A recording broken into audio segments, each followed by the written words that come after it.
the, what's the name of the bus? Experience. Something. Something experience. Outlander experience. Yeah, something like that. Headed to the Highlands. Okay. Okay. For 2 days. For 2 days. And we sleep in Inverness? Yeah. Yeah, so. Last time I checked, yeah. Yeah, you could get a lot there, couldn't you? Okay. See you later. See you later. Anything but Bobby. Don't call me Bobby. Does everyone know what Bobby is in Scotland? Don't Google it. You'll see things you never get out of your head. So not Bobby. Robert, I'm going to get to know all of you so far. So far we've got Erin, we've got Hilda, and I will add on as we go through today. But tonight now you're Team Latvia, Team Washington DC. Where are you guys from? Did I ask? Chicago. Pizza. Pizza. Okay. Your Team Pizza. I'm going to say Team Canadidia for the two of you. Yeah. And Team Mexico. Yes. Excellent. And Lisa, where are you from? Sydney. Oh, you're my favourite. Do you know my stepmother, Dottie? No. You sure? She lives in Adelaide. It's like that far away on the map. You're not bumped into her at all? Little old woman. Horrible face stepmother, you know what I mean? Okay. Right, so welcome aboard this internal flight to Inverness. We're going to be travelling at about 0 feet. If it all goes horribly wrong and Sandy's driving is bad and crashes, then there are 2 emergency exits. We have one located here. This is Sandy's, and we have one located here. This is mine. Trust me, guys, I will knock you out of the way if I need to get off fast. I am a coward. It's all about self-preservation of the Robert. So, guys at the back, you're going to die. In the middle, you've got a small chance of surviving with the red-handled hammers. Oh, you're regretting sitting at the back now, aren't you? Oh, yeah. You've got red-handled hammers. Use those to smash the windows, smash the skylight, smash Team Mexico. She's not moving fast enough.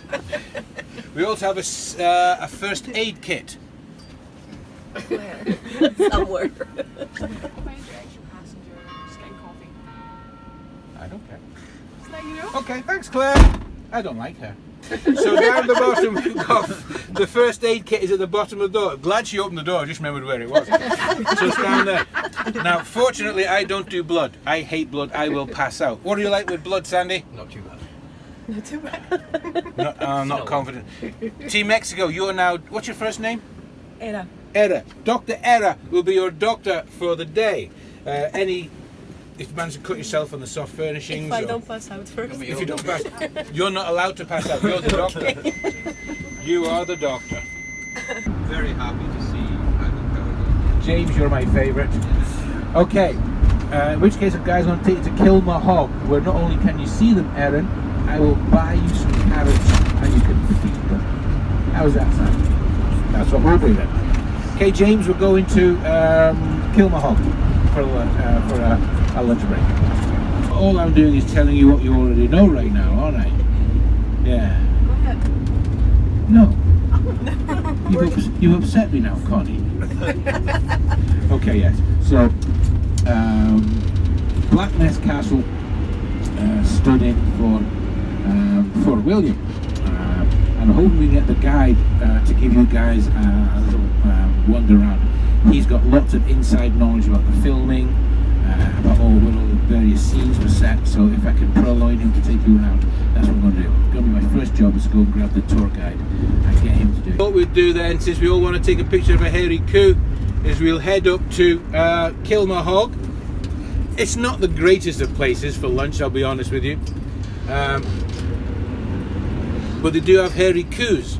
So if we just stop there for half an hour, get something to eat, feed the hairy coos, and then we'll head up to Glencoe. And I'm hoping we're going to have time. We will have time. We're going to have time. I'll make it that we have time. We're going to go for a walk in the valley of Glencoe. Glencoe is Gaelic. It means the valley of the dogs. And that's where we're going to go. And then we'll have a quick stop at Loch Ness where we'll go monster hunting.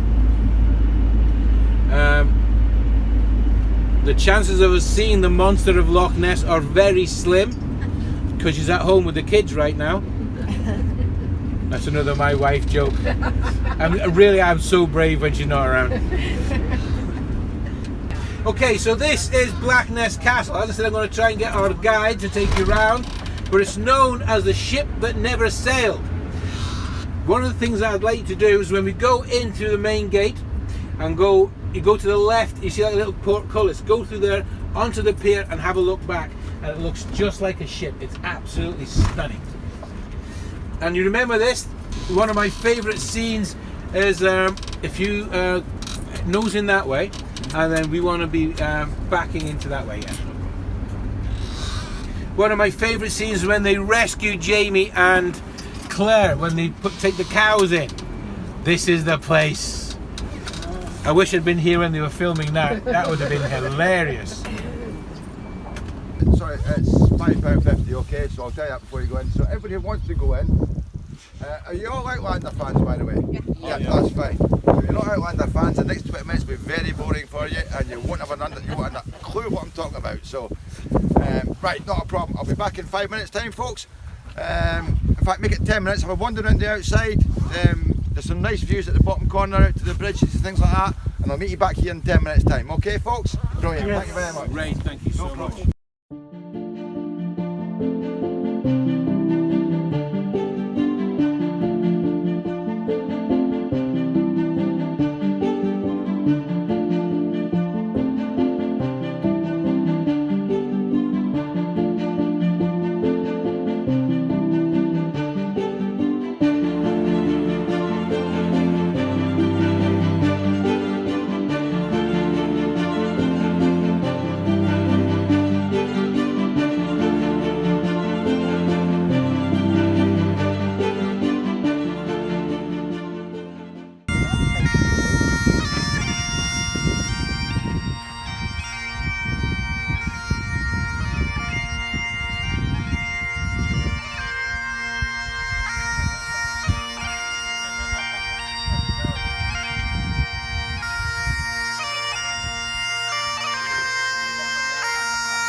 I know you want to taking photographs of the places that I'll point out to you. What I would ask is if you wait till after I do my talk bit, you can go back to all these places just to try and keep you all together and get you through as quick as I can, okay?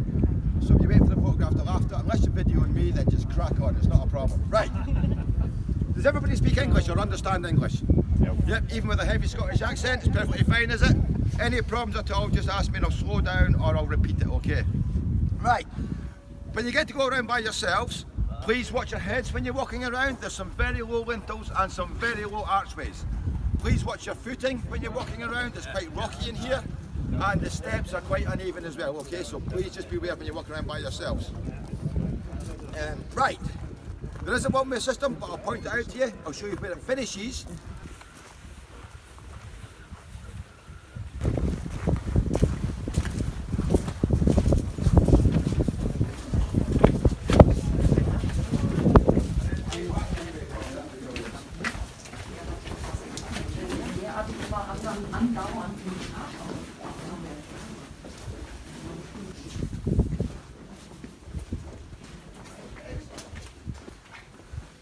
We'll start off with season 1, episode 9, the reckoning, where Jamie comes to rescue Claire, yeah, from who's been held prisoner by Blackjack Randall. Right. When you first see Jamie, he's actually outside the castle and there's water crashing up against him. That is at the very, very far end of the castle. It's called the Watergate. I'll show you when we get down there. That is where you first see him. He's outside the castle. He's ready to go in. The archway is there. He enters the castle, yeah, through the archway. At the far end of the castle. By TV magic, when he enters the castle, he appears in here. Alright. Right. First thing I point out to you is we like watching I have the head of Dougal, but I have the body of Jamie, alright? So we'll have to be in that in the right, so Jamie runs in here, he gets the red coat soldier, he throws him up against these rocks here. Where? Buckter, his best pal, gets his big duck in his big knife, sticks it into the groin of the red coat, I like that bit, sticks it into the groin of the red coat, and Jamie says, "Where's the Englishwoman? Do we have any English here?"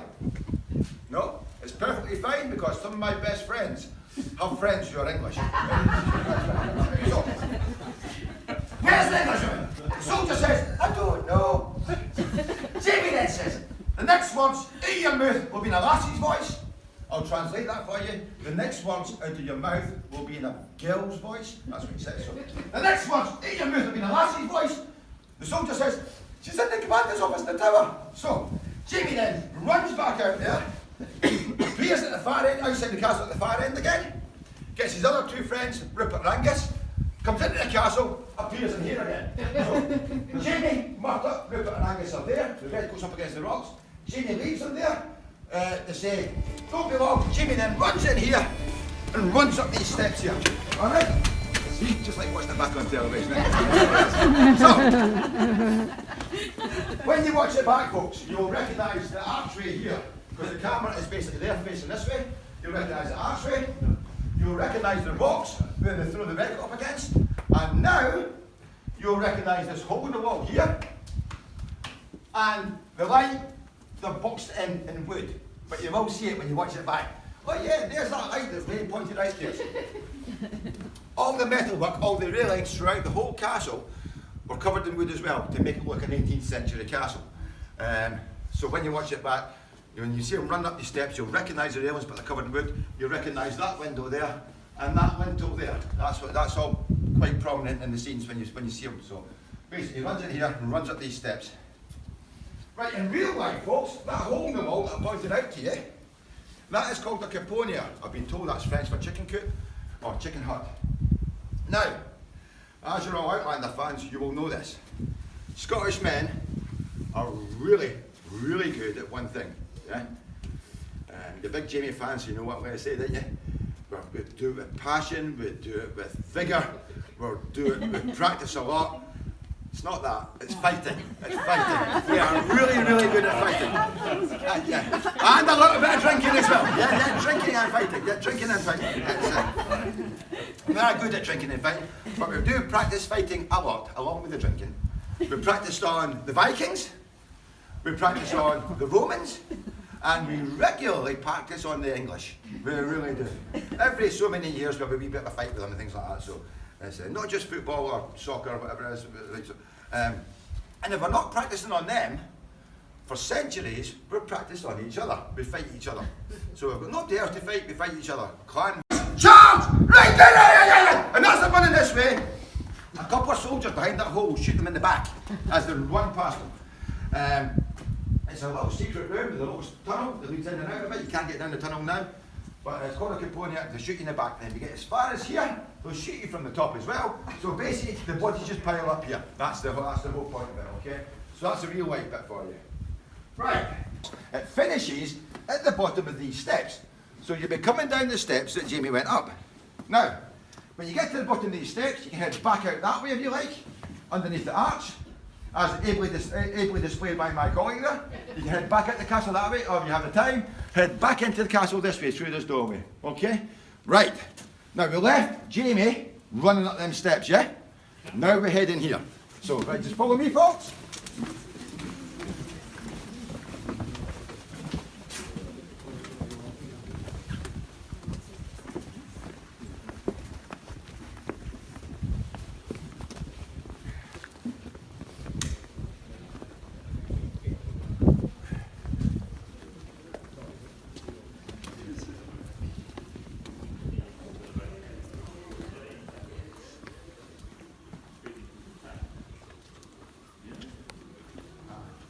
The last man's with me again, brilliant. Last man's up! Right, folks, now remember I told you the one-way system ends at the bottom of them steps? It starts when you go through that door. Now just hang on there a second, this looks a lot harder than it actually is. I'll show you the easiest way to get up these rocks is basically a step here, up this relatively flat bit here. Then for the last 20 years, with a spoon, just to make your life easier, I've been carving these steps out, okay? To this door. Now, when you go through this door, that's where the one-way system starts. From there, downwards, on this level, walk around at your leisure. But when you go through the door, one-way system starts, takes you into the display room, up a flight of stairs into another exhibit room, up a flight, another flight of stairs. We left Jamie running up them steps because he's here to rescue Claire. So he runs up them steps, runs up them steps, and when he gets to the top of them steps, he then runs up them steps up there. Okay? So he runs up them steps, gets to the top of the tower where the flag is. There's another red coat soldier up there, so he knocks up red coat soldier out. He then comes and goes through the big wooden door at the top of this tower. Okay? The big wooden door's now on top of this tower. Top of this tower, he looks down over the top of the tower. He sees all the waves all crashing against the bottom of this tower here. Okay? Anyway, the waves are all crashing, but Jamie's here to rescue Claire, so he gets big and brave, gets onto the rope, and he lowers himself down the outside of the tower. He lowers himself down. He hears Claire screaming, so he lowers himself down, and he gets outside that window up there. So he's outside that window. He's all ready to go. He busts through the window on the table with Claire. He's behind it, there's one cat random. And Jamie says, I'll thank you to get your hands off my wife. Remember it? Yeah. Right. When he says them words, he's about 35 miles away in Cumbernauld in the film studio. The reason for that is he's too big to get through the wooden bit of the window. I'm not saying his bum was too big, ladies, okay? I'm just saying Jamie was too big to get through the window. So. But anyway, he gets through the window. Black Jack Randall tries to shoot him, but his gun doesn't go off. So Jamie knocks him out. Why he doesn't kill him, I don't know. But he knocks him out. He then rescues Claire. They come running down a set of flight stairs here. They come across another 3 redcoats, so they run back up again. Then Jamie and Claire run down the wooden steps there, and they're running along the wall here. Now remember folks, all this metal work's all covered in wood. So they're running along the wall walk, where you'll be going to one-way system. As they're running along the wall walk, Rupert, Angus and Murta, the real heroes of this story, are causing all sorts of problems in this courtyard. There's explosions going off, there's redcoats getting blown up, there's arms, there's legs, there's snot everywhere, there's a real proper mess. But whilst this is happening, Jamie and Claire, when they were filming that, they put a big lantern up in the sky to make it look like moonlight.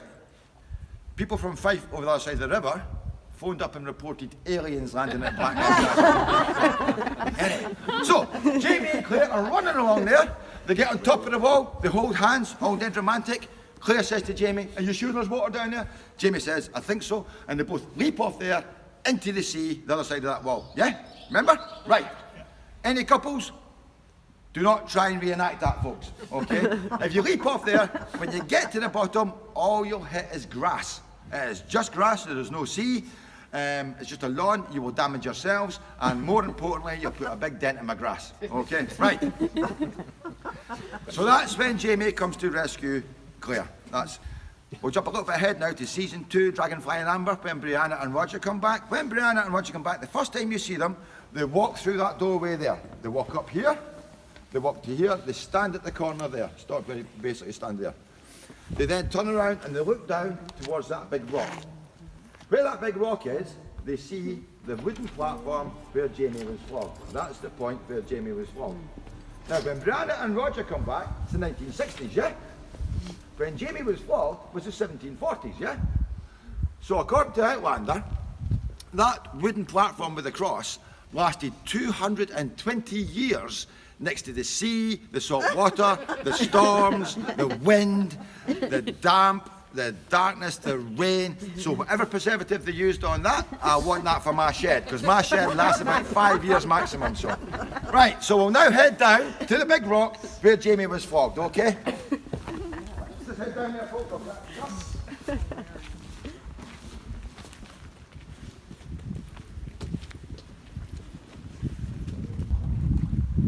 Remember when Jamie was coming to rescue Claire, I said that the first time you saw him, he was outside the water gate.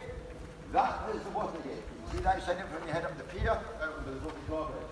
So when you first see him, he's outside there, he comes into the castle, but he appears at the other end of the castle, goes out there, appears out there, comes back in there, appears in there again. So either end of the castle. So that is the water gate, folks. That's where you first see Jamie outside that. Right, folks. Now, season 1, episode 6, where Jamie is flogged by Black Jack Randall. This is the point where Jamie was flogged, right here. If you don't believe me, as I said, head to Google, put the body of Jamie. I will now reenact it for you, okay? It'll be like watching it back on television. Watching it back on television.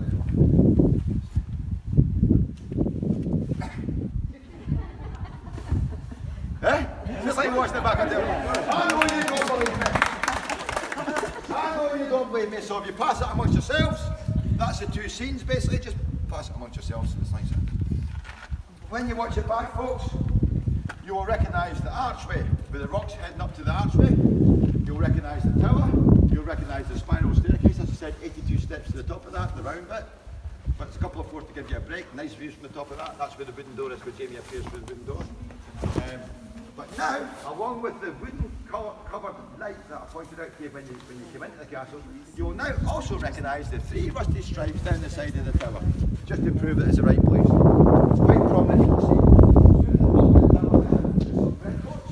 Stood nearby to where Jamie's getting involved is his father, Brian.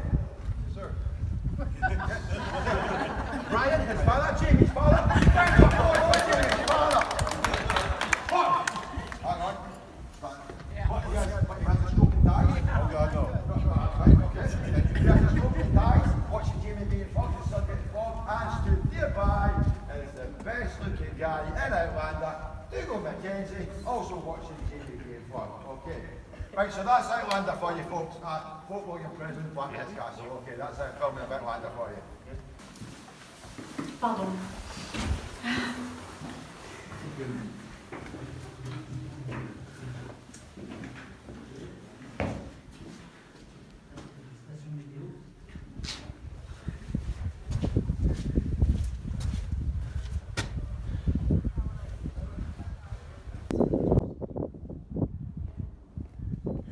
There is.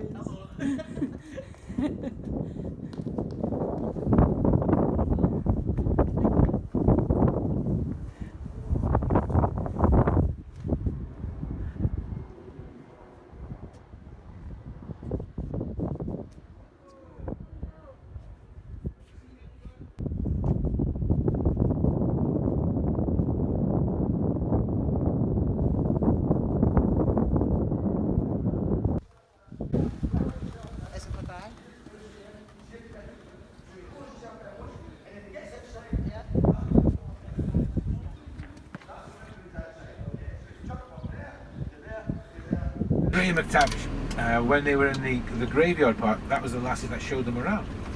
She was telling me that the first time she met Sam Hewen was in Greyfriars graveyard. And she was sitting there and she felt a presence next to it, turned round and looked straight at Sam Hewen's crotch.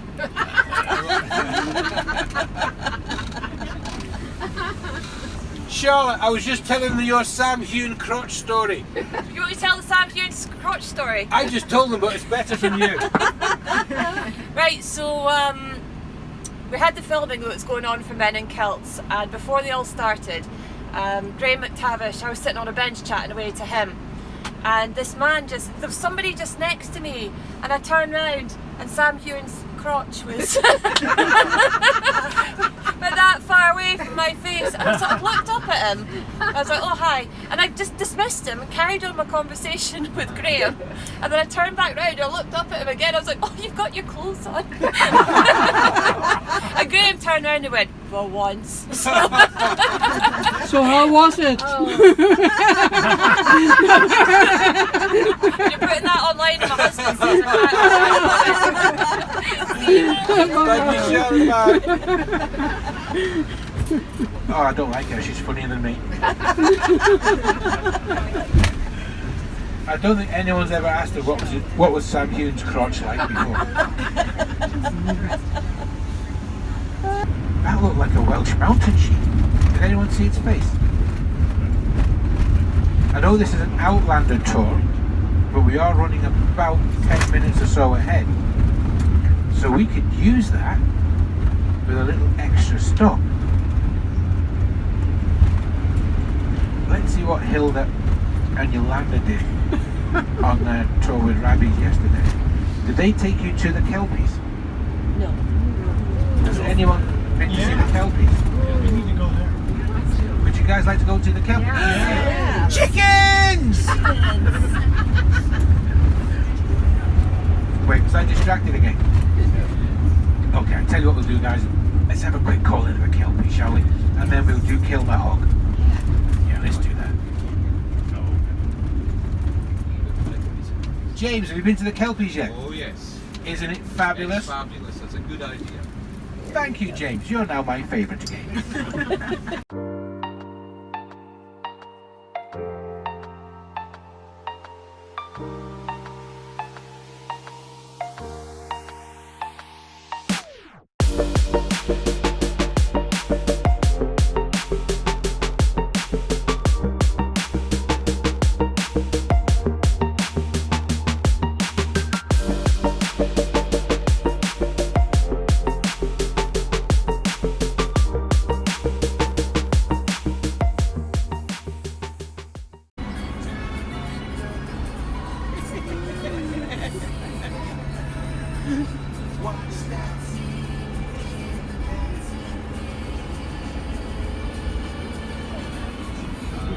Come on, Hilda, dance away. Wow. Coming up on your left-hand side, sculptures known as the Kelpies. Because we've not gone this way past them before. Only 3 times. Softer rocks and leaving behind the harder igneous rocks, your granites, your gabbros, your basalts. But what's left behind? Give it a peek, but we'll go into a wee bit more detail about that when we hit the Higland boundary line, which the Brigadoon, Bridge of Doon, and that crosses the River Teith. And Highlanders who are coming down through the Trossachs had to go through bandit country, the likes of Rob Roy McGregor and his ilk. So they come down with lots of weapons and in gangs to protect themselves. They'd have pistols, muskets, swords, dirks, tiny knives in their socks called a ski and do, just for protection. And of course, once they'd sold their cattle and sheep in the markets of Stirling and Perth, they would get drunk and cause riots. So Highlanders were not allowed to come down with their weapons past this bridge over the River Teith. And that's where we get the expression armed to the teeth comes from. Highlanders are not allowed to come down armed any further than the teeth. To your right we get our first glimpse of the castle. Let's block this lady's view. Haha, photo bomb. To reverse back over that bridge around. But we're going to go right into the castle.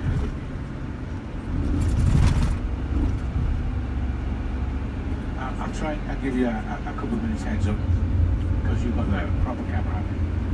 What camera is it? Canon. I'm a Nikon guy myself. Yeah. Well, after I stopped being a rock god, I became a photographer. Really? Yeah. Me yeah, too. Yeah. Of course, I went to college to get a degree in photography, analog photography and darkroom printing. Oh. So that's about as much use as an ashtray on a motorcycle.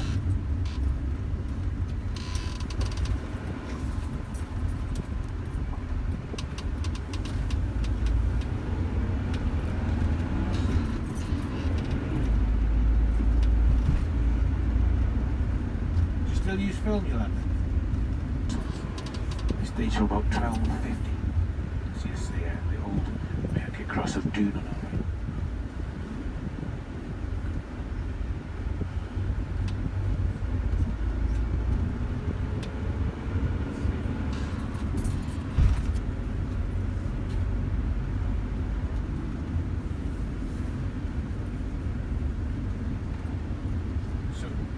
from there. Sandy, there's some car parking. Right, okay. But I doubt you'll ever be on a 32 seater for this truck.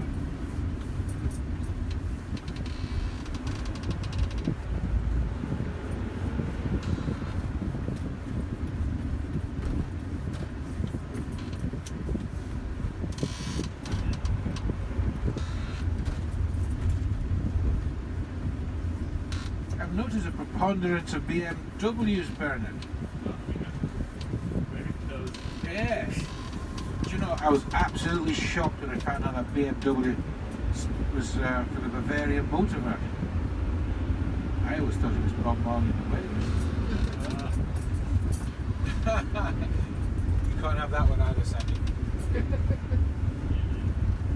That one only works if you've got dreadlocks. Tell, once we see it, that there was a fair bit of CGI, computer graphic, computer generated images.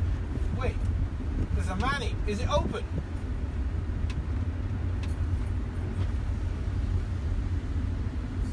No, so still taped up. Well, good morning, sir. How are you? You're still closed, aren't you? Yeah, we're still closed, Oh. yeah, but if you be kind of park at the far end of the car park. Anything for you. You say to my son, I hope. Okay, to get a photo of the grass. Fabulous. We have an inspection next week. All being well. Oh, fabulous. It depends. Castle Leoch. I'd been here with Frank 2 days ago. Or was that in the future? How could I remember something that hadn't happened yet?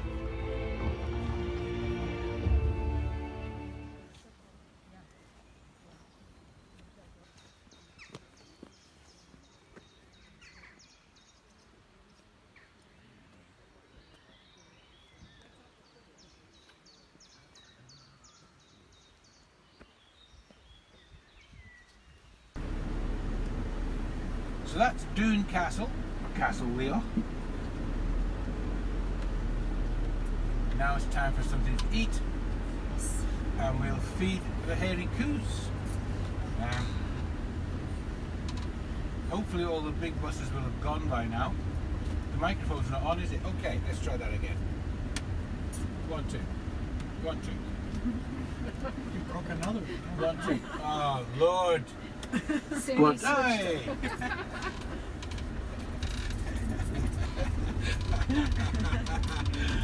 I'm a professional. Okay, so we're going to head up. We'll drive through Calendar, and then we'll have we'll have something to eat at Kilmahog. Kilmahog does some great bacon sandwiches, pies, cakes. Oh, cake!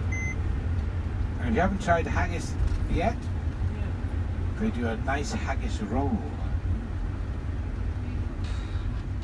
So Lisa, have you tried haggis yet? Oh, you're in for a treat. I've tried like one. Oh, isn't it the best? Yeah. Now there's a line of thought that says Charlie Farley's black puddings from Stornoway are the best, and they are the best available.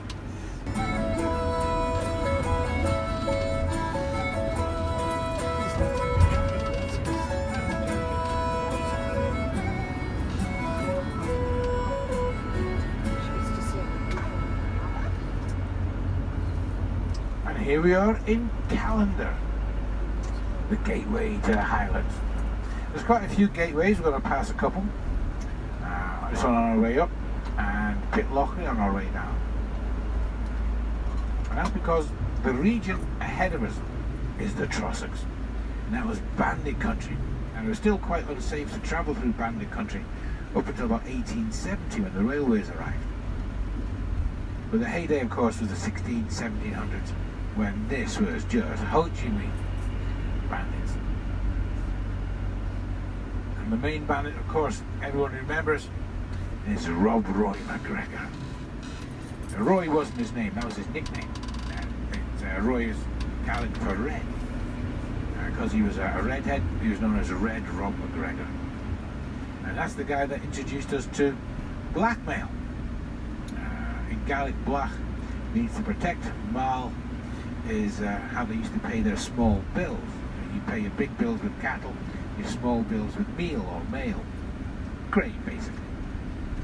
So blackmail, translated as a small payment for protection. And Rob Roy would roam around these lands, taking on the drovers with their cattle and sheep on their way to market, and demand 10% of what they were taking to market, or he'd kill them and take everything. He was a rogue, a rascal, a rapscallion, a mountebank, a sellsword, cattle thief, sheep stealer, murderer. Well, it depends on your imagination, but trust me, it's pretty. Hopefully we'll see that when we're leaving here. We're going to be here for, should we say, 35 minutes here? Give us time to feed the cows. And there they are. Hamish, dew and honey. So I'm going to race in very quickly and buy some carrots. And we can feed the cows. I'll also teach you how to call the cows over if you don't come over. Oh no, they're ready. Yeah, honey's just seen me. And the military forces would walk within 50 feet of them, never know they were there.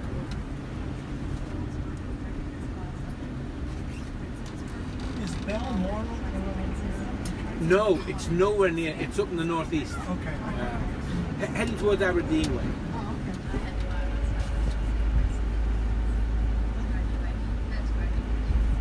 Should we give this another go, Yolanda? That too.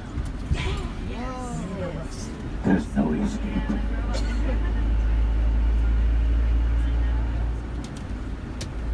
Okay, so we'll head up to Strathclyde.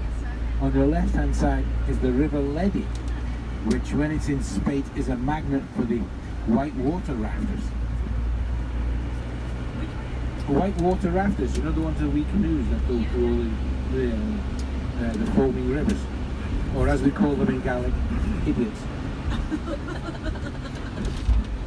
You could hurt yourself. And of course, directly in front of us is our first Munro, Ben Leddy. Of course, you do have to close your eyes and imagine it, but it's about 3,100 feet. All the mountains in Scotland fall into categories, and the highest ones, those mountains over 3,000 feet high, are called Munros, after Captain Sir Hugh Munro, who measured them all in the 1880s. The ones between 2,000 and 2,500 are Campbell's. Oh, we got a Campbell. Who's the Campbell? That's your. That's your. That's by marriage. Distance yourself, Brian. Distance yourself from the Campbells. And then there's Taylor's, which are up to 2,000 feet. But Munro bagging is a thing in Scotland. People like to go and climb all of the Munros in Scotland, of which there are 263. 64 of them on the Isle of Skye. It used to be a lifelong challenge. People would spend all their spare time bagging Munros, but recently it's become almost like a professional sport. I think the record holder at the moment has done all 263 Munros in just 37 days.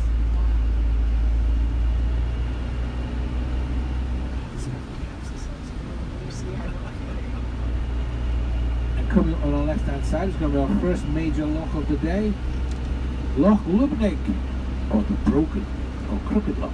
It's the only loch in Scotland which has a 90, no it's not, it's one of only 3 lochs in Scotland which has a 90-degree bend in it. But this one is a magic loch. This is where the fairies live. And we know that because it's a 90-degree bend to the left. But when you're coming back, it's a 90-degree bend to the right. Ooh, magic.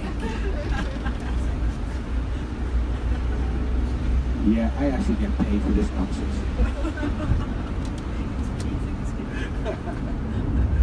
At some point someone's going to catch me out. Ratho cater for the over 150 euros.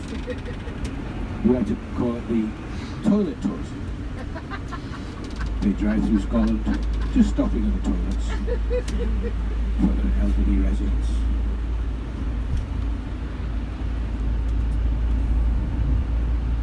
That's got to be me. I can't wait. So we're going through Loch Lubnig, heading towards Loch Uva, and towards Glencoe. And let's see if Sandy can put the music on without turning the air conditioning off. Nope, he's turned off the radio altogether then. Well done.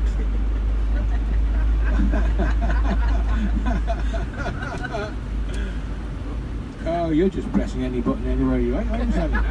You don't care. Should I come over there and do it for you, Sandy? Yeah, if you don't mind. Of course I don't mind. If you could concentrate on the road so that we don't die, that would be brilliant. No, I can do it. No, I'll do it, mate. Honestly. Yeah, you concentrate on the road. At this point, what I tend to do is just let the scenery speak for itself because it's breathtaking. Nothing you can say. I'm going to go in front of you, Yolanda. Is that okay? No. Well, that's me told. You asked me so. I did ask you. Okay, I keep forgetting it's not a democracy, don't I? Okay, I'm going. Oh, hello. I'm going to die. I'm going down here. Loch Lubnig.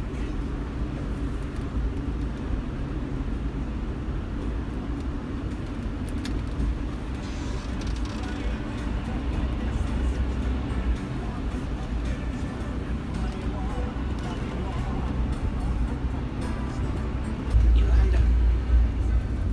Hilda. Brian, Would you mind me this is sitting why next to it you? takes so long. I'm thinking it might help Yolanda to film out of the left-hand side. I guess. You guys are just everywhere, son.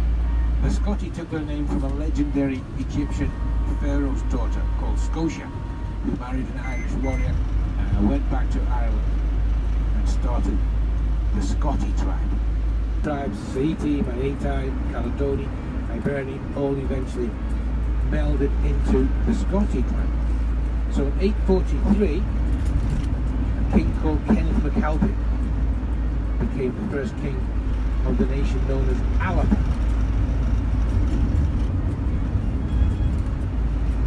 And because his ancestry was from the Scotty, Kenneth MacAlpin became the first king of Scots. Incidentally, we have kings of Scots, not kings of Scotland. The ancient Celtic church decreed that no man could rule land, only God could rule land. So kings could only be kings of the people, not kings of the land.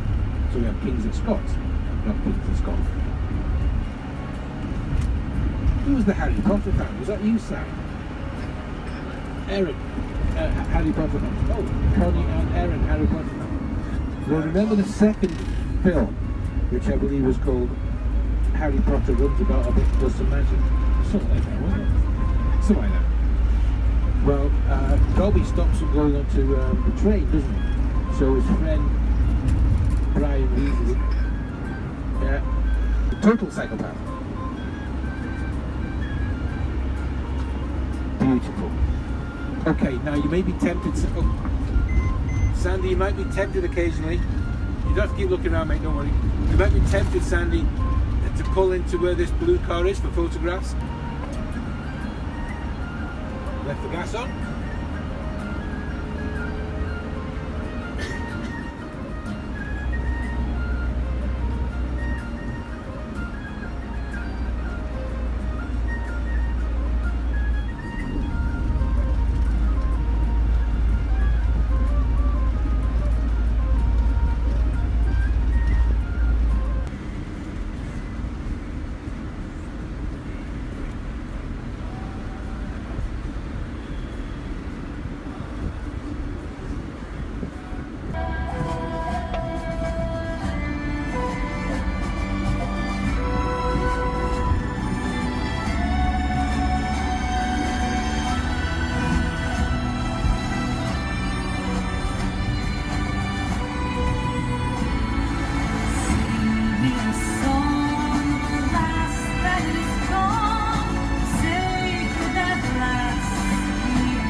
Mine's broken. Hilda's is working. I can see Yeah, the but I hear she charges big bucks. Does she? We Yeah. tried that. Yeah. I tried to bribe her with a scone and it didn't. Oh, it's those Canadians. So warlike. They're so cruel to the Americans just because they're the upper fort, you know. They treat us like we're the slums. And they burnt their White House down. That's right. Oh my goodness. But yet, we almost did it ourselves, so there.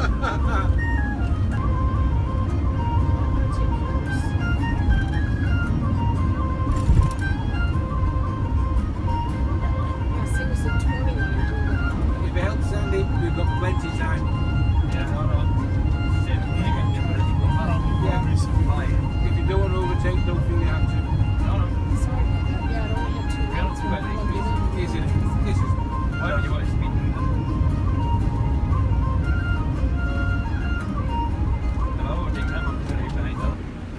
So look over to your left hand side in a second. Brian, you'll see a road sign at the top. I want you to read what's written. Top right.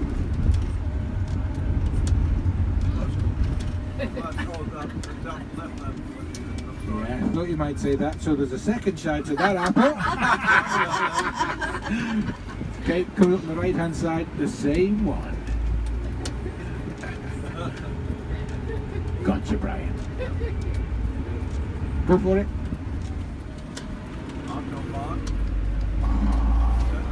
That is actually correct. Antobad, the little bay. But the one above it is Ann Garrison. Ann Garrison. That's the traditional Gaelic name for Fort William. Just means the garrison. Now we get the road signs thanks to a guy called Ian Noble, who lived on the road to Skye. We're talking about the 1950s. He was petitioning the Inverness Council to have bilingual road signs. But Inverness Council at the time were very anti-Gaelic. No, but there's a name for it. Since I'm not an aficionado, I probably don't know the word. Not with my hips. Bonnie, not with my hips. Yeah, there's a name for it. It's not a sport as such, but it's... Is it? Springbank 10. Good luck. Have you got any? No. What's happened with the Springbank 10? Yeah, what's happening? We can't find it in Canada neither. Have they stopped producing it? So they stopped because of COVID. They were one of the very few distilleries that stopped producing. No. Like totally stopped. How about the Hazelburn? Same thing? It's the same Yeah. scenario. Kilkerran as well. No. Well, disappointing. Okay, so that's why you Oh, can't get it. So, when we're out and about in Inverness tonight, everybody, there's a few places that you might want to try.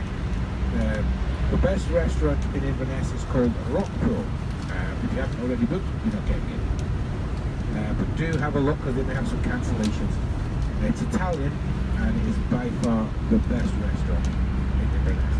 There are a couple of places that are almost as good that you might like is Mustard Seed, which you may need to book, but you've probably still got a chance if you get a signal.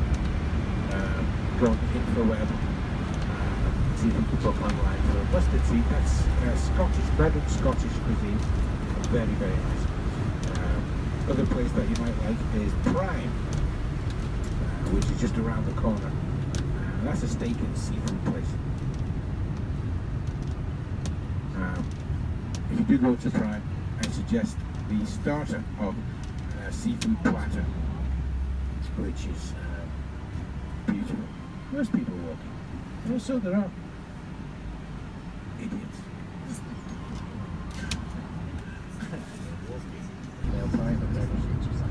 And if you do find yourself into McGregor's and you mention my name, they'll punch you in the face, so don't do that. Things have now been the same at McGregor's with me since the incident. Right, so we're heading now towards Glencoe, and this is where we're going to go through a film set. There's a oh, look at that.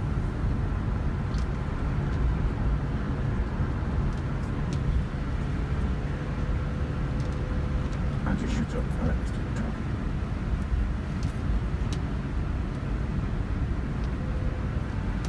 Yolanda, don't forget to mention on TripAdvisor how I gave up my seat so that you could have better pictures. Yes, Uh-huh. I will.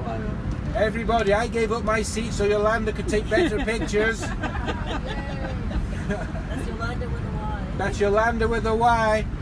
Not Yolanda with a Y, because Yolanda with a Y spells Lisa. That doesn't work, does it? What's the place that's called J? Oh, I see. Higland.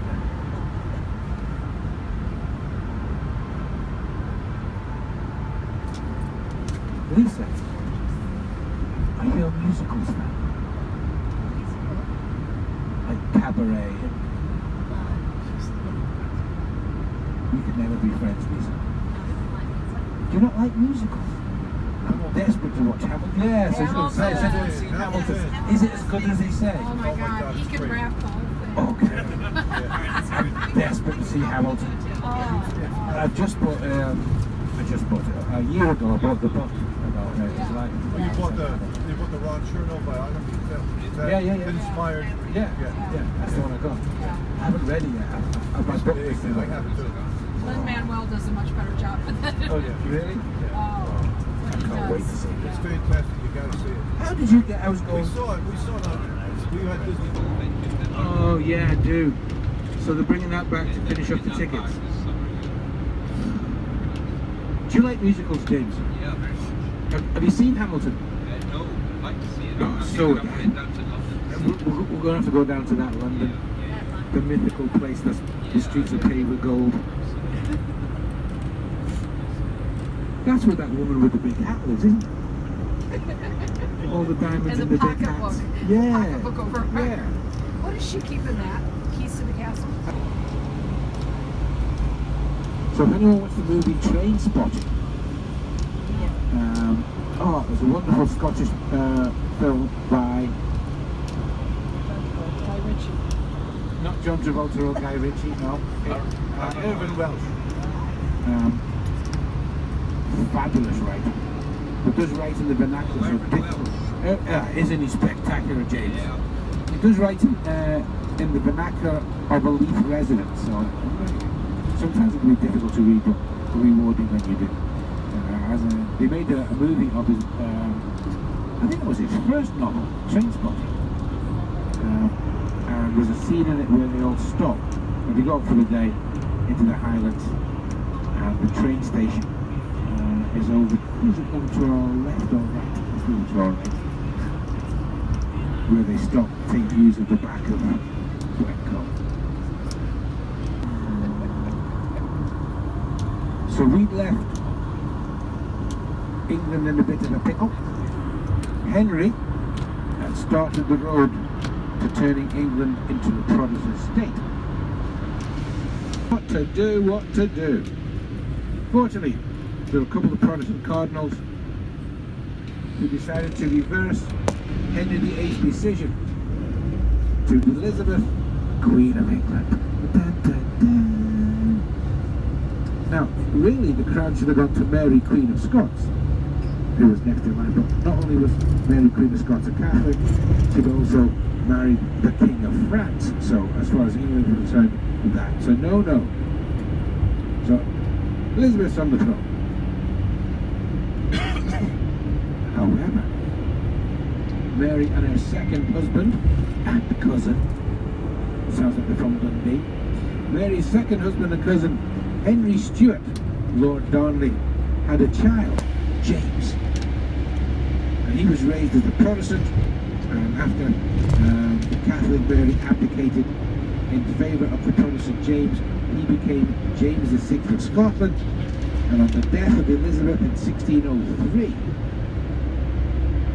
it's James that inherits the throne of England. Never forget, everybody, it's a Scottish king that unites England and Scotland. On the left hand side is Loch Bar, the smallest loch in Scotland. Isn't it pretty?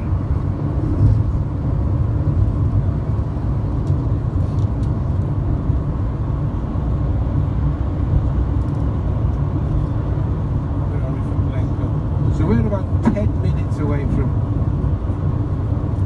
our next stop, which is really only a 10 or 15 more walk. 10 or 15 minute walk along the bottom of the Valley of the Docks. Now, very, very quickly, we have a thing in Scotland called Higland hospitality. And that means that in inclement weather, you can tap on somebody's door and they will let you in and give you shelter if you ask for it. Now this is quite important because obviously in Scotland the weather can change in a moment. And the giving of Higland hospitality can save people's lives. So it's always done.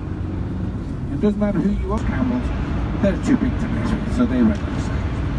All of the medium-sized clans just signed it. They weren't bothered either way. They weren't going to keep it, they just signed it to keep peace. It was the smaller clans that had the trouble.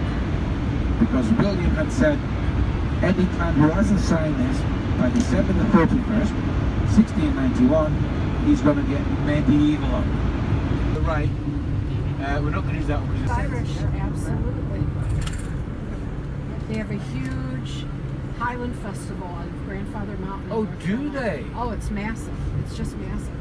Wow. And it was the mountain that's represented when they come to America.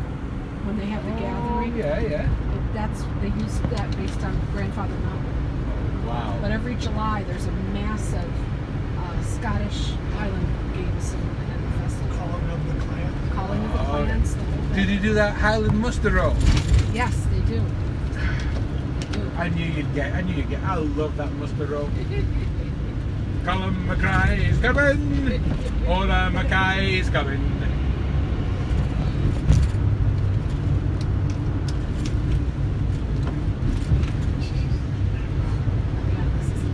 Okay, guys, this is where you're going to walk. And if you recall the opening scenes from Highlander, as the credits come up, that's the view. Holy moly. And that's where you're going for a walk. To the top and back. Oh, not up, not upwards. No, not upwards.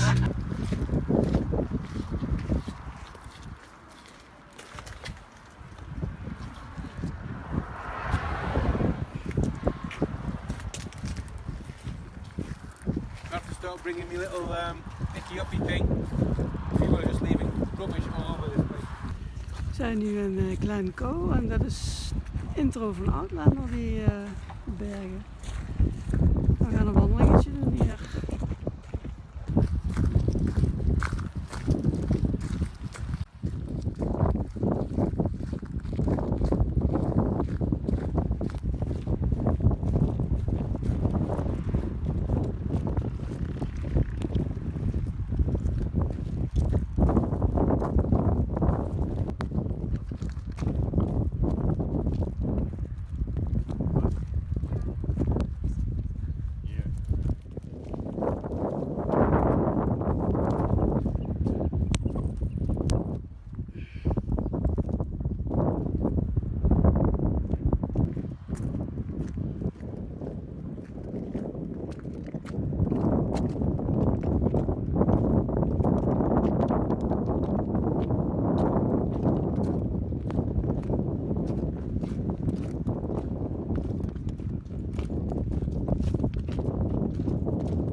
Either side of these up in the hills, there are small lochs, Loch Ruthven, Loch Fada, Loch Vash. Lots of small lochs, but the four main lochs are part of a fault line. And that's because the other side of Loch Linney, that landmass there, was originally connected to Canadidia. Oh yes, after the great landmass Pangaea split up, and a tectonic plate started moving eastwards, where it collided with a tectonic plate moving westwards. This we're on now was the plate moving westwards. It still wasn't ready to plan. Should have been finished by about 1810. Wasn't opened until 1822. And of course 1822, it was too late to help us with Napoleon, because I think we all know what happened to Napoleon Bonaparte in 1815. Do we all know what happened to Napoleon? Yes. Let Abba tell us.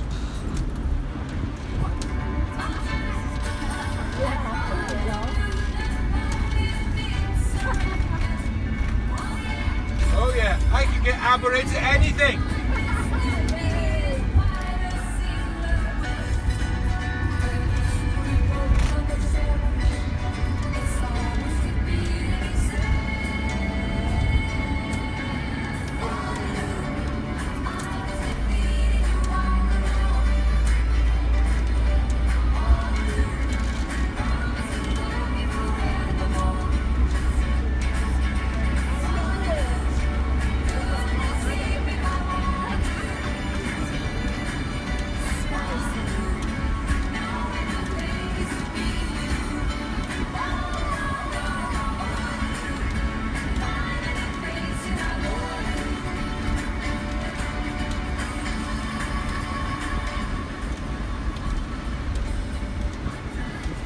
And on the right hand side now is Loch Hoich, the shallow waters.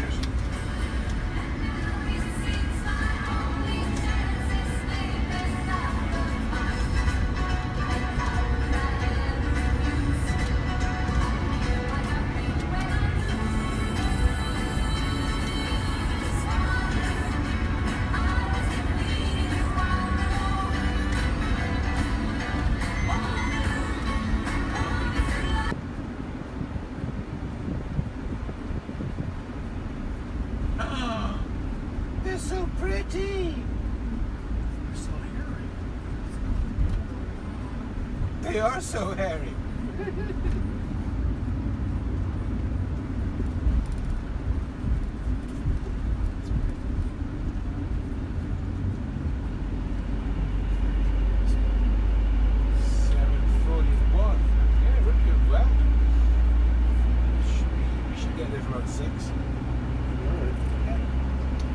Have a quick stop at Loch Ness, Sandy.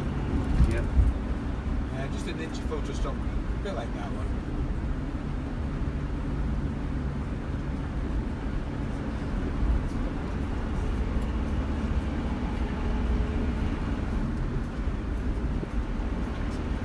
So guys, just to give you all a head up for tomorrow, I suggest we start at 8:30 tomorrow. Is that okay with everybody? Yes.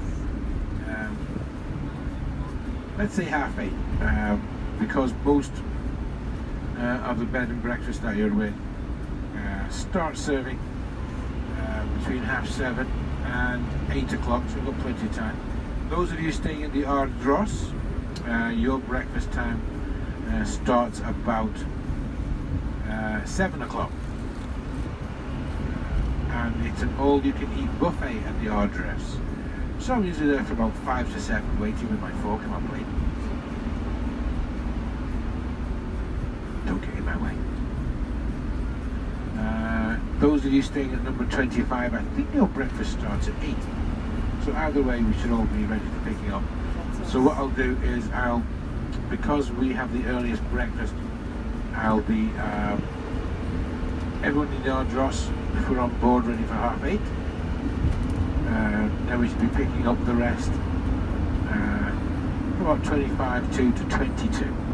So I think Gaz Packers, the guys at the hostel, I can't remember who that is, but the guys at the hostel will be picking you up last, because you're pretty much on the way to Culloden.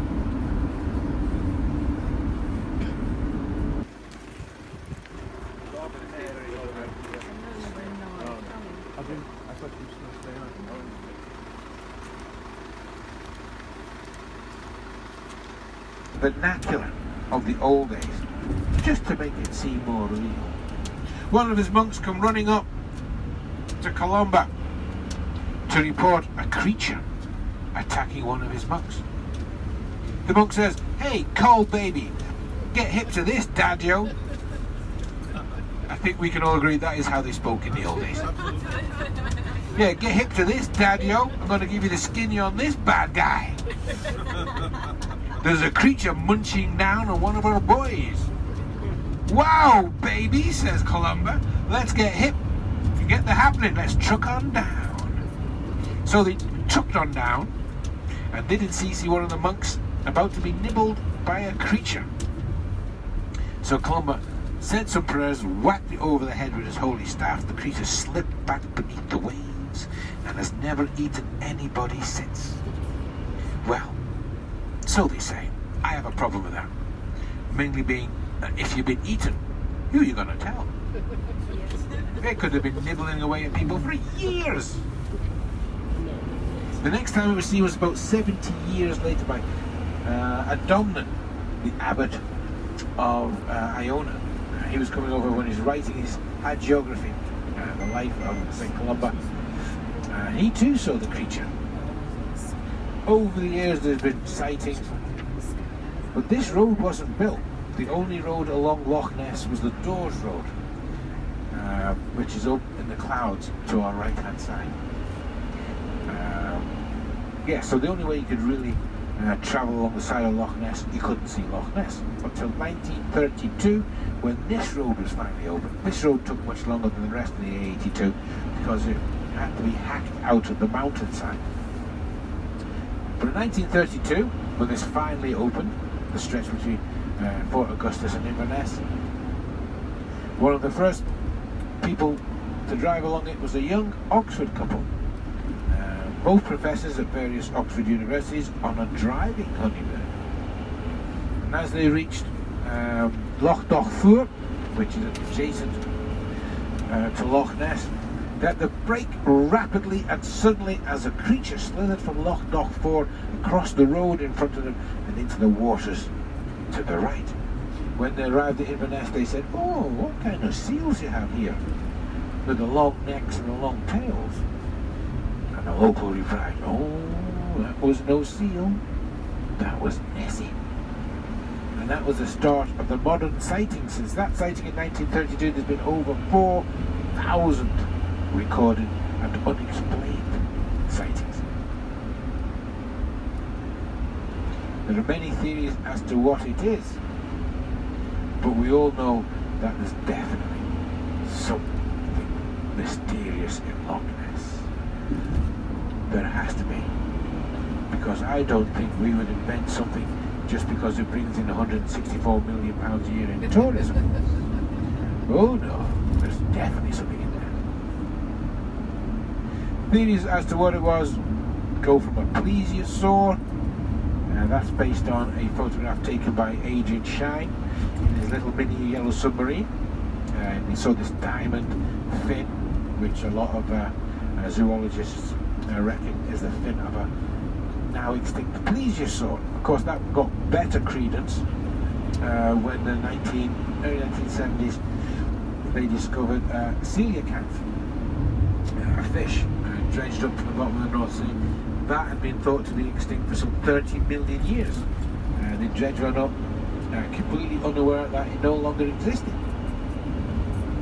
But there is, so the fact that there could be a plesiosaur in that was given a bit more credibility.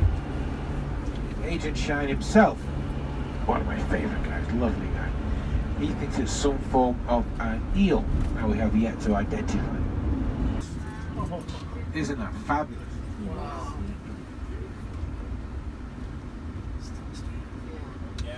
Robert, how deep is the loch, like at its deepest point? 800 feet, right the way along its entire length. 800 feet deep. But don't forget, it's a fault line. It's where two land masses have come together. So we go 800 feet down just to the silty bottom. How deep the actual crack is after that, we don't know.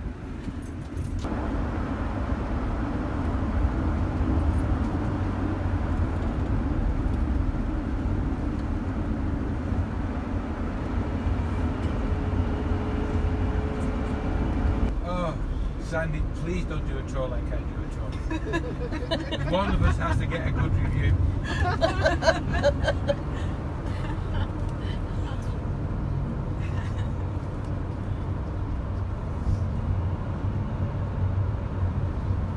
So coming into Drumnadrochit, Drumnadrochit has my favourite pub. I was just telling Sandy, Trary, and my favourite cow is the Belty. The belted Galloway. Got to see some up in the hills on our left-hand side. You'll recognise it. It's sometimes called the Oreo cookie cow. It's black at both ends with a white band in the middle. Although I'm not sure why they call it the Oreo cookie cow. I licked one once. It does not taste like an Oreo cookie. There they are. Those are belted Galloways. And they do not taste like Oreo cookies. Kind of sweaty and beefy. Best salt and chili pork ribs I've had in a long time. Okay, here we go. So let's go get our bags. Everybody but teams Jupiter and Chicago. It's something different to Indian. Right. Chinese or whatever. Is it Indian, is it? It's Indian Thai. Indian Thai, yeah.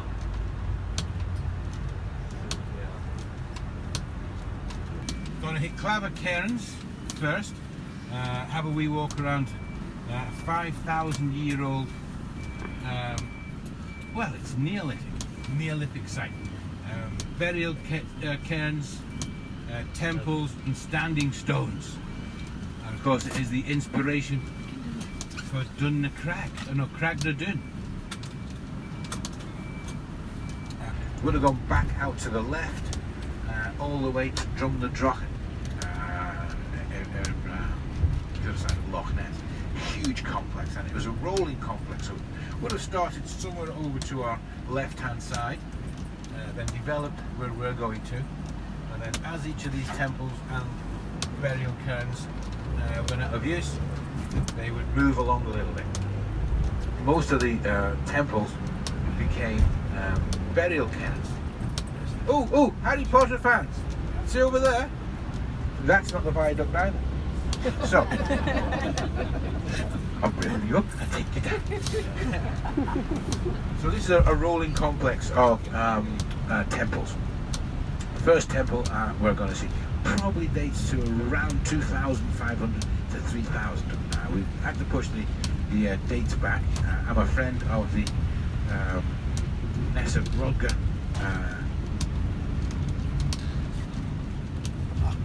I'm a friend of the Nessa Brodga archaeology that's going on right now. And the finds they're finding up at the Nessa Brodga is pushing our dates back at least 500 years. Oh! It didn't recognise me. You'll see him around, Sandy. He's a Cockney. Is it Cockney? Oh, he's a pure Cockney. You won't understand a word he says. Just nod your head and say okay every now and again. You'll be fine. We do with you. Right. Now I know that was Harry.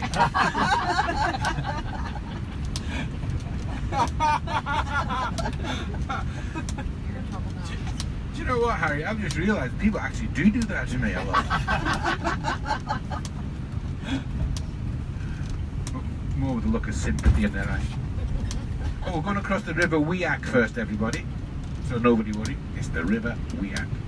There are lots of River Weaks in Scotland. 2,200, 2,500 BC. They will get pushed back. Now this particular complex was, part of the complex was marked out by edge stones. And these are the edge stones here. This is the eastern stone on your right hand side. There would have been an eastern, western, northern and southern. The only two left are the eastern and the northern. The southern and the western were dug up by farmers. They didn't know. I mean, this was hundreds of years ago. They just saw a big rock in their field, so they took them out. In what? Well, you can just get the hell out of there. Ooh, camper vans.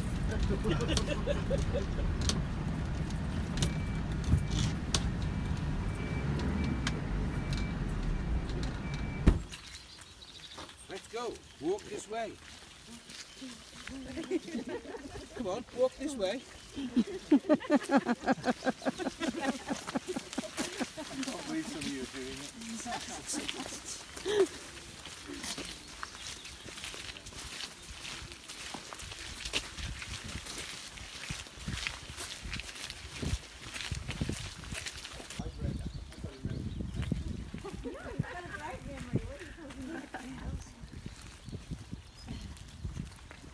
That the Christians used to incorporate, keep coming. The same way the Christians used to incorporate parts of paganism into their churches. This new religion, or a new religion it would have been, tried to incorporate parts of the old religion. Now the old religion would have just worshipped stones. And we've got these stones all around Scotland, Northern Ireland, Northern France, and they're known as cup and ring marks. And this is the cup and ring mark here. And they put it right in the back, facing the front door. So this would have been a sop to the people of the old religion, come and worship. You know, we're still guys, we're still, come on in, you're safe. From studying other Stone Age nations, like the Australians, who didn't come out of the Stone Age till the 16th century, Lisa. Yeah. I like to tell Australians that. By studying the old Aboriginal shaman, yeah, when they come out of their huts, they always come out backwards. So we can pretty much assume that these guys would have come out backwards like a rebirth. And then they would have faced the midsummer sun. And when the midsummer sun hit that, travels down here and hits the back of that wall. Now, you can't see because it's wet. I'm going to try this with mine. Have you got your phone on you? Mm-hmm. Can you put the lighty thing on? Mm-hmm. What's the lighty thing? Torch? Yeah. You can be my interpreter, Lisa. Lighty thing. Okay. Now, the granite they chose... The choppy thing I like too. I need more pronouns in my job. So this is a silica mica-rich granite. And it's really sparkling. Let's see if I can get this to like... Can you see it sparkling? Yeah, it's sparkling. Yeah. It's I mean, this is after a few thousand years of weathering. And in the back it's almost completely gone. But when this was fresh, when the light hit down, it would have just looked like a magical light show going in the background. And everyone standing around that front would just see all the sparkling and go, ooh! We could recreate that if you want. You could all go stand down there, I'll go light this up to the back, and you go, ooh! Should we take it that you did that? Okay, I'll take that. Thanks. So guys,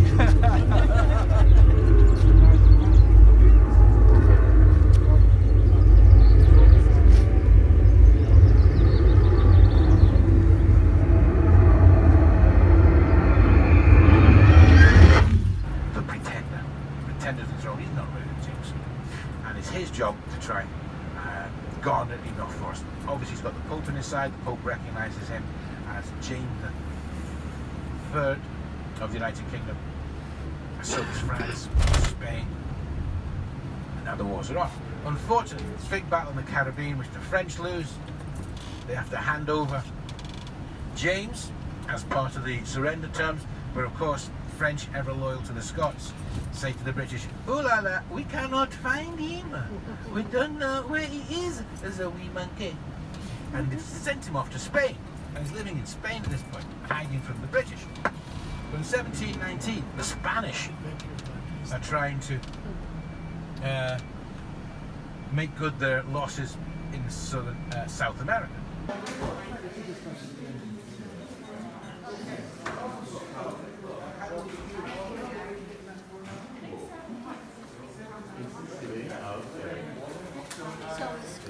Battle of Culloden.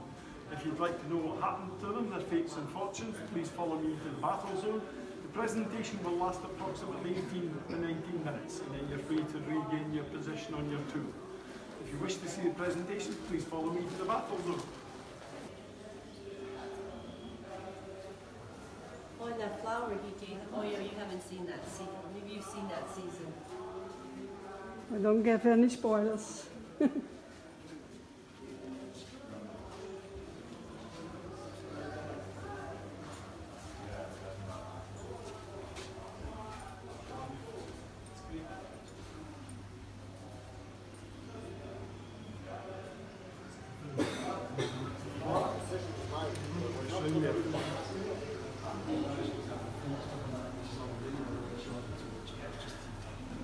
see the farm in the middle.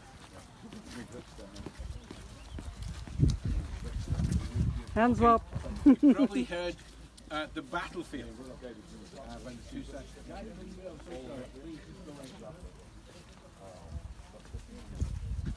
You probably heard on that thing about the initial contact and how they broke through the British line.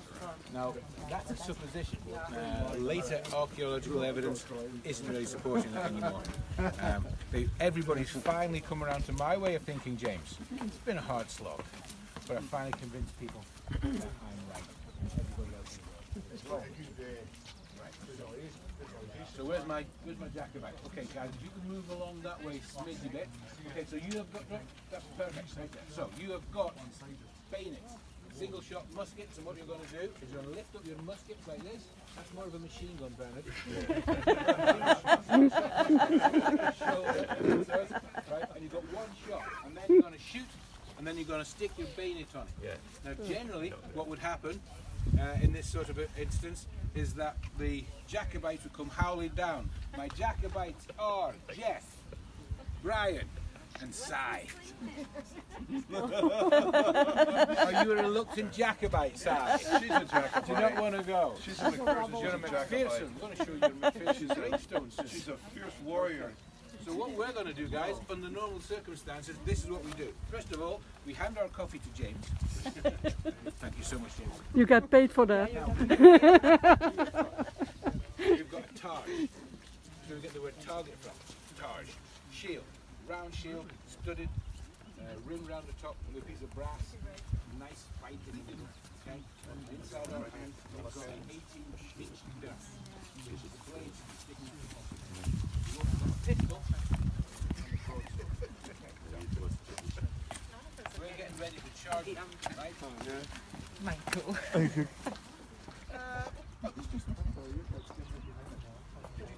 Alternative reality there for a second. That distance, maybe. Okay, know about this distance because when we get to this distance, they're going to get their rifles and shoot. Bang.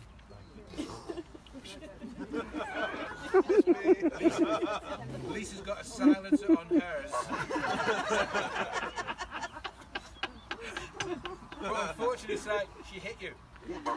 You're dead. So there's just us three left. We're going to attack them with our seals, our swords, our pistols, and our shopping bags. Oh my goodness, guys! It's the shopping bag that's going to do the most damage, quite frankly. I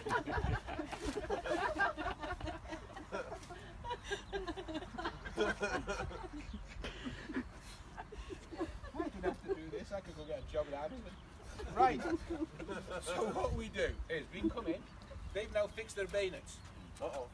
They'd all forgotten to fix the bayonets. See, that's all. So now you're standing with your bayonets like this. Oh yeah, Okay. bayonet. Bayonet. Okay, yeah. So what we're going to do is we're going to come in, we're going to sweep the bayonet aside with our shield, we're going to hack them in the neck with our broadsword, and then we're going to hit them over the head with our bag. Yeah, in your case you're going to hit them over the head with your handbag. Consider it done.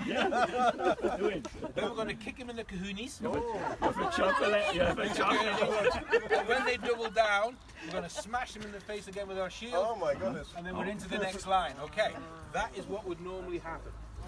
But these boys here against the wall, these are the Hanoverian forces. These are mostly Dutch, Austro-Hungarian. They've been fighting in the Austro-Hungarian wars in Europe.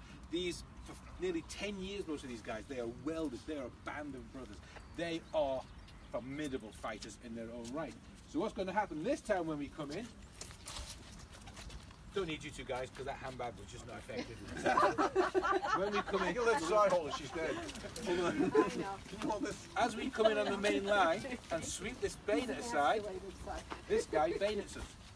Oh yeah. Yeah, because they know what's going to happen. So all along the line, shields are swept, bayonets stuck in. Yeah. When the first line hit, over 700 men died in less than 2 minutes because of that technique. Yeah. The men after it then have to climb over the bodies of their friends, their fathers, their dads. As they're trying to mount over him, the guys behind have now reloaded. Bang! Another load of guns in there. By that time, these guys are now hand-to-hand fighting wherever people are coming up. There's another line of soldiers behind. Bang! Therefore, it was not working. It really Yeah, was. with the tactic Highland was- charge did not work on this. Absolutely. Just to make sure how fast this battle only lasted 45 minutes. Absolutely devastating for the Jacobites. If you see this wall, it's not a badly made wall. Each of these stones that stick out here, along this way, represents a government force that died. There's about 60 or 70 of them. That's all the government forces that died on that day. If you look on this side, all the stones sticking out here represents a Jacobite. From here, right the way down to the bottom. Oh, yeah. Nearly 2,000. Yeah. Where does that expression come from, no quarter given? Because that's no mercy, isn't it? Yeah, basically? yeah. Ooh, yay. Yeah. I think Neil Broadfoot's written a book, No Quarter Given, and I mean, I quite like him. He's a crime writer, and I'm just trying to think where they are. Yeah, I'd quite like to Google it or something.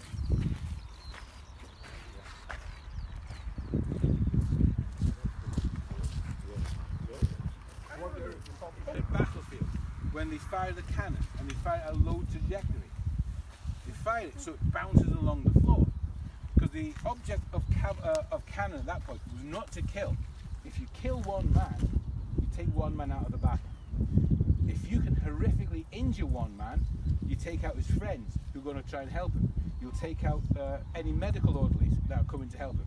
You'll take out the guys who are immediately behind him and go, whoa, no for me, thank you. So if you horrifically injure one man, you can take 10 men out of the battle. So that's what they're trying to do.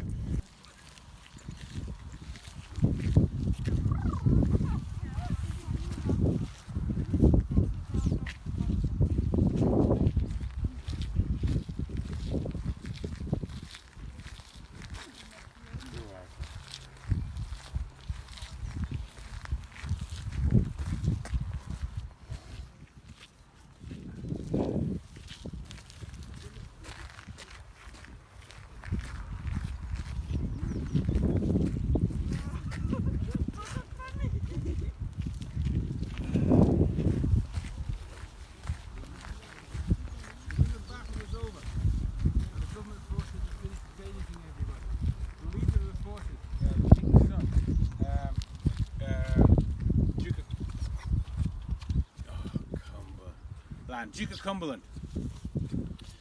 He ordered everybody on this field killed.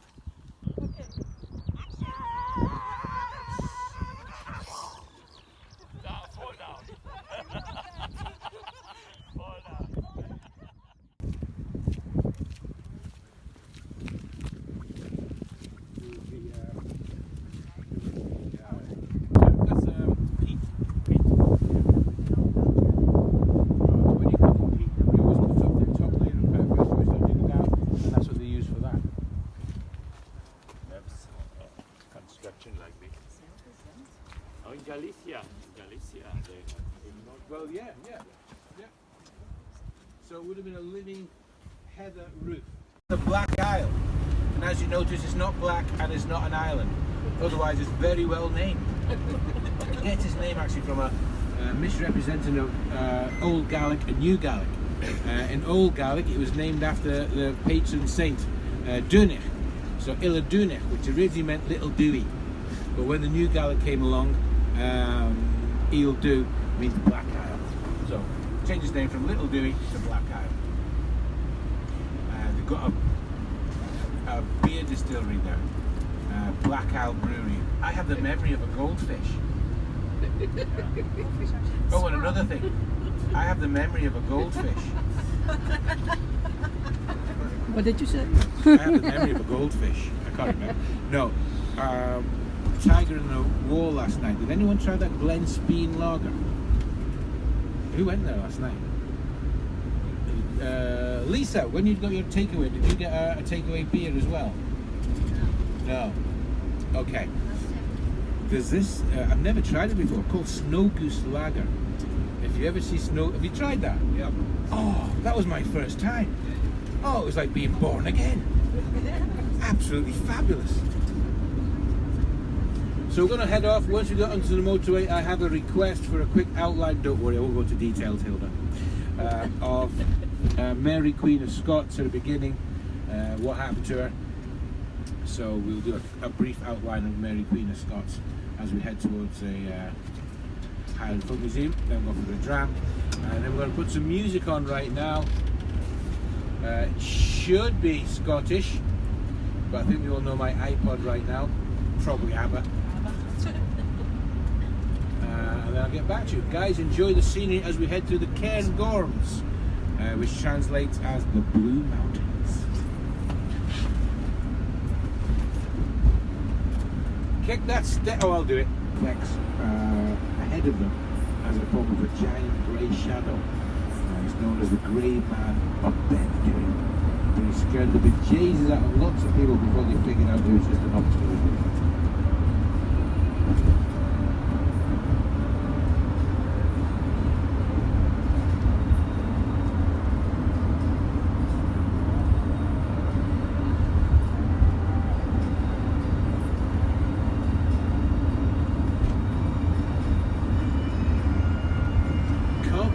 Experience of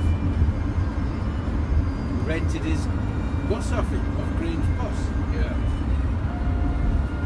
Well, I was out with him when he was thinking about doing it. Yeah. And he was like, right, I'm going to check out whatever Arnold Clark charges, I'm going to just charge half, and that way you get to grow with it.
Yeah. Sorry. It's Newton Moor, not Caducey, to be honest. So it's got to be after we've had a little break here.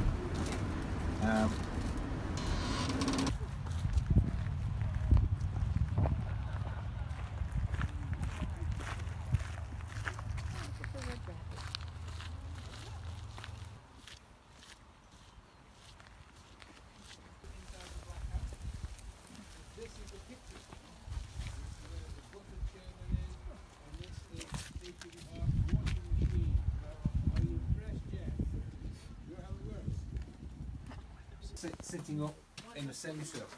Then you just need one blanket. Yeah. Then you just put one blanket in the middle, right? And they were just like in car seats. Yeah, I mean, exactly. So you get 12 kids, but don't forget the the mortality rate here was quite high. Yeah. If you had 10 kids, you'd lose a couple.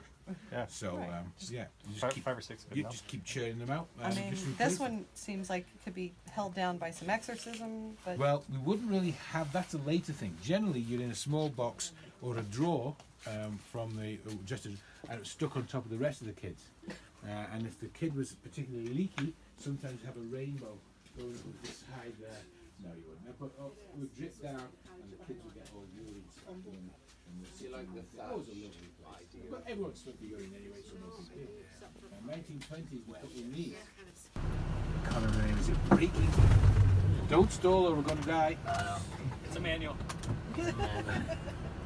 Yeah, have you read the manual? It wasn't good, Team Mexico, but it was quick.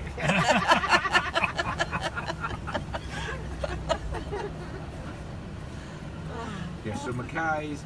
Oh, now the Scotch corner. They do Scottish sweets. Oh, just the green sweeties that make your cheeks meet in the middle. Sour apple. Oh, yeah. So good, so good. But they also do a range of diabetic sweets. They do a range of diabetic sweets.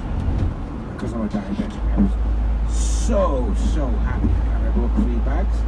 And because I'm a greedy fat pig, I ate all 3 bags in one go. And it was only then I read the small print which says, don't do that because they're laxatives. No more than 3 or 4 sweets in a day. I've had 60.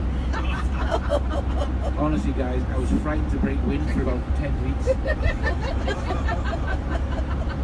I was walking everywhere with my cheeks clenched. It was awful. Just awful.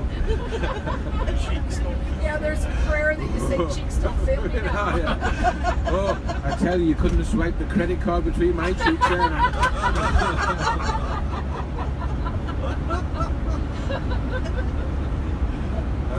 So yeah, don't eat them all in one go. Learned by my mistake. So we should be there in about half an hour. I think we've covered the history. We've done all the Outlander history. We've done the Jacobite history. We've done Mary Queen of Scots. Is there any last bit Scottish history that anyone wants to know about before we get a bit longer? Because then we're just down to the last 2 Outlander locations. Nobody? Team Mexico? Nothing? You're happy? And they gathered at the top, about 1,000 Jacobites gathered at the top of the hill, and the clan chiefs told the guys that they're going to race down the hill and charge at the line of redcoats.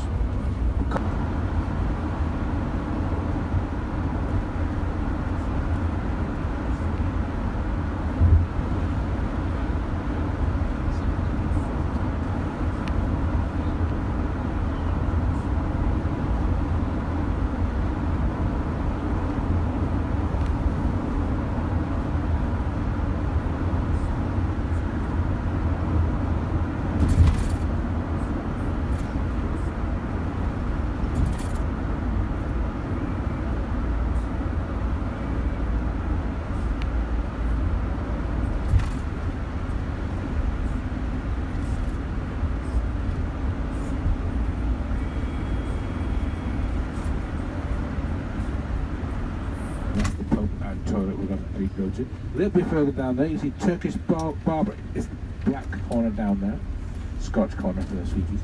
Mackay's on the left-hand side, Mackenzie's on the right-hand side. But to get to Mackenzie's, that's where Malcolm Canmore met William the Conqueror. He put in a plan to bring in the Norman nobles up into Scotland. Scotland was never conquered by the Normans. We just invited the Normans in. It was the Norman Gallic bloodline that formed the kings from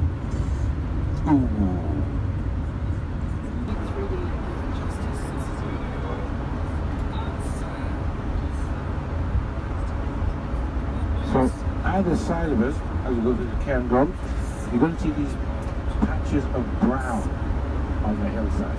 That's heather, and in about 2 months it's going to bloom, and all of these hills are going to be the most beautiful purple. And it's bell heather up here, and the bell heather flowers are a deeper purple, bigger flowers. It's going to be the purpliest purple you've ever seen. It's absolutely breathtaking. Enjoy heather. Say again? Where are we? Generally end of July, August, with the bell heather. There's another heather which is quite common, but that's more lower down. We're about, currently about 1,000 to 1,200 people at sea level. That's bell heather. When you get lower down, you get alpine heather. That's smaller flowers, not quite as purple. But that will be flowering in about 5 or 6 weeks. Outlander. Coming up on the right hand side, we've got, while we're going through here, keep an eye out for red deer and also reindeer. There's a herd of reindeer here, Norwegian reindeer. They came over, I think it was 20 brought over here in the 1980s, and we've now a herd of 200 wild reindeer. But there are hundreds of red deer.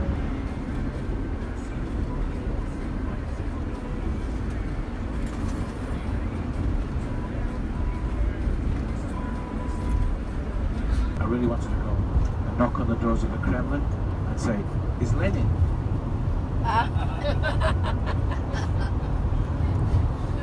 Did that hurt, James?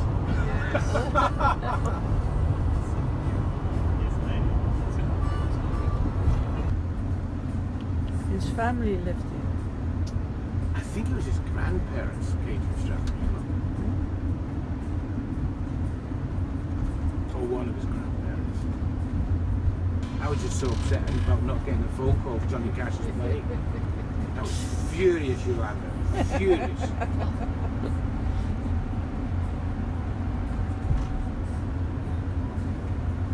His daughter was on one of those, Roseanne. Yeah. Oh yeah. She was on one of those Finding the Roots shows. Did she come here as well?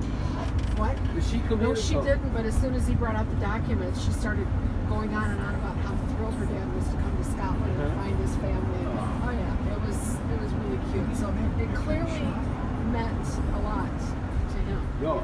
It meant a lot to people with Strathmigo as well. Yeah. How do you know? They still haven't stopped talking about it. And as we turn around this corner to the right, look ahead and you're going to see Falkland Palace. You recognise it straight away from the first season, well, the first couple of episodes of Outlander. This is where Claire and Frank came on their second honeymoon. Remember the bit where they're jumping up and down on the bed? Yeah. Go to the right? That's it. Yeah, to the right, sorry mate. That's the only thing I remember from it.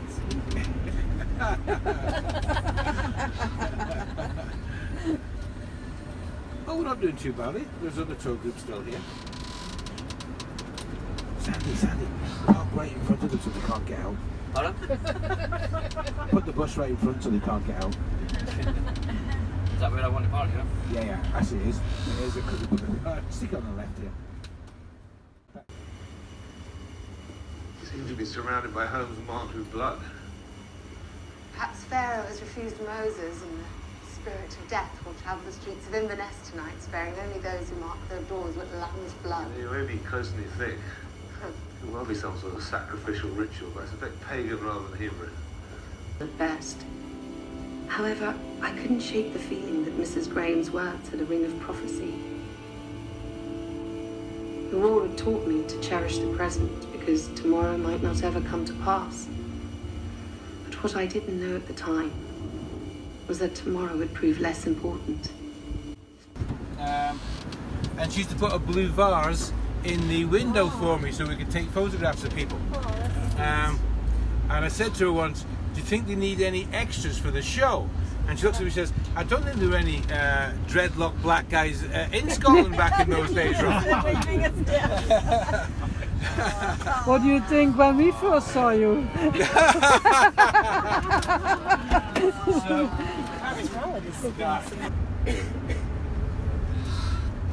What is this town called? Kuros. This is Kuros.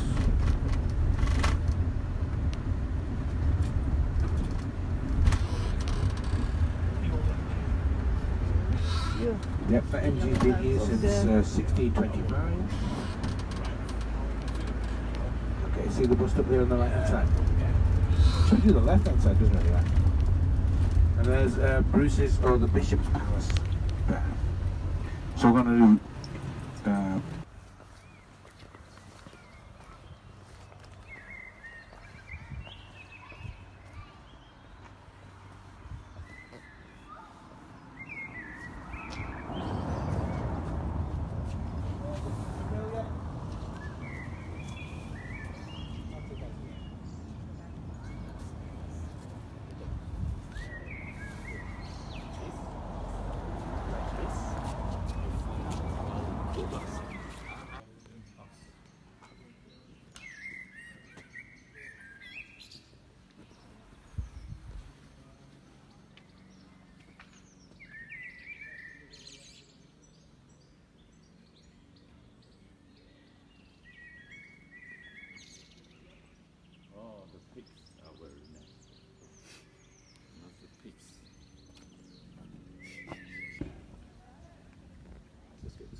Hello. We are trying to find the cross, the Murcott cross.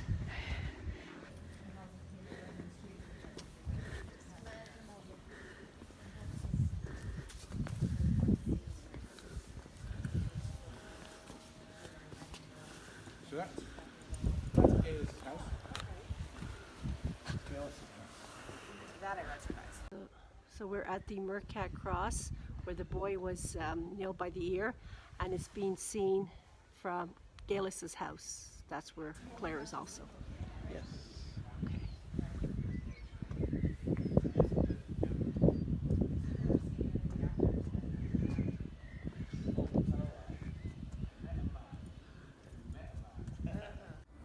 Normal. You want to be in the right-hand lane, if I remember rightly. Yeah. Yeah, because this one's just the left turn, if I remember rightly. It's been years since I've done. Oh no, you were right. I was right. There's a surprise, eh, Sandy? That's never happened. So when did we get off the Weak Bridge? It's just been one after the other. So have we gotten off the Weak Bridge? We're about to go onto the Weak Bridge. The Weak Bridge over the River Forth. Closed down about 8 years ago because it was just unsafe. The cables were rusting away. Okay. So we have. I'm getting off here. Too late. Too late. We'll be cast into the waters of the Forth. No, they checked it a few years ago and it's fine. They're just using it now for buses and lorries. Hopefully, it won't. At some point, it's just going to be heavy goods vehicles, buses, coaches, and then all normal traffic will come across the Queen's Ferry Crossing. So as you go across the Forth Road Bridge, if you're looking over to your left-hand side, you're going to see the Forth Rail Bridge, opened in 1890. There's more iron in the Forth Rail Bridge than there is in the Eiffel Tower. It's a wonderful piece of Victoria over engineering, a triple cantilever bridge, just wonderful. They built it so strongly because of the Tay Bridge disaster. The river bridge over the River Tay, rail bridge over the River Tay collapsed. 1849, lots of lives. So when they built the Forth Road Bridge, they wanted to bring back people's faith in crossing over the bridges. Up until that point, people crossing over other bridges would stop, get off the train, take a ferry across the river, and then get back on the train on the other side. It was just caused usually. So this was essentially built to bring back people's faith in bridges crossing over rivers. You probably recognise it. It was in both Alfred Hitchcock's version of the 39 Steps, the silent version and the talking version. And if you don't remember that, you might recognise it from Scooby-Doo and the Loch Ness Monster. I have no idea where it was in. That's over here, Loch Ness. The bridge that we're going over now, the Forth Road Bridge, opened in 1964. Obviously now closed for repairs. And on the far right is our newest bridge. Oh, look at that for a silhouette. That's the Queen's Ferry Crossing, our newest bridge. In the evening times, when it's lit up, it looks like 3 angels standing in the middle of the river. Absolutely beautiful. Oh, it's worth coming this way, Sandy. On a social note, the bridge on our left, the Forth Rail Bridge, 63 people died while they were making that. When they built the road bridge, 21 people died. When they built the Queen's Ferry Crossing, nobody died. Absolutely.